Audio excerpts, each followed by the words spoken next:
रबी धान किणा को नहीं जोगाण विभाग अजब नीति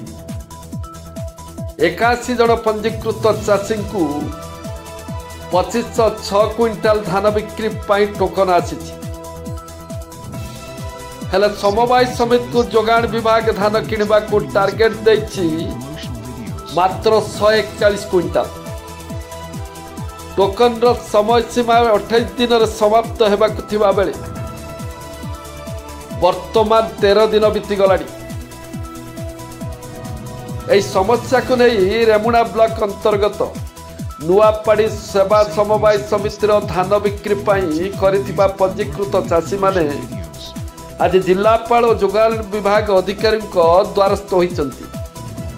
चाषी धान बिक्री पाई टोकन पाइथिबा बेले सेपटे आवश्यक टार्गेट नथिबा बेले समिति संपादक धान किपरि किनिबे बोली कही हाथ टेकी बसिचंती। ए समस्या को नहीं समितिर सभापति चंदन कुमार नायक नेतृत्व में चाषी माने अतिरिक्त जिलापाल और जोगाण विभाग अधिकारी को दाबी पत्र प्रदान करिसंती। नाम चंदन कुमार नायक सभापति नुआपाड़ी समवाय समिति। आज आम कलेक्टर जिलापाल भेटापी आसीलु जो नुआपाड़ी समवाय समिति 81 जन चाषी पंजीकृत करते रवि ऋतु धान बिक्री तो 2500 क्विंटाल टोकन से प्रदान करा किंतु 140 क्विंटाल धान बिकापी आमको ऑर्डर आस जहाँफल चाषी असंतोष बढ़ी धान आम बिकिपर चाषी तेणुक आम जिलापाल चीफ सीएस को अनुरोध करुँ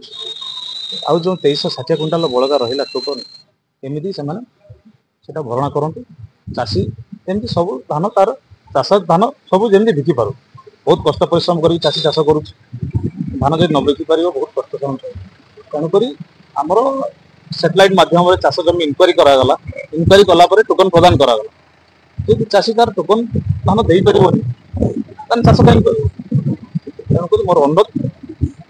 जिलापाल चीफ सीएस तदारख कर केमती तार व्यवस्था कर।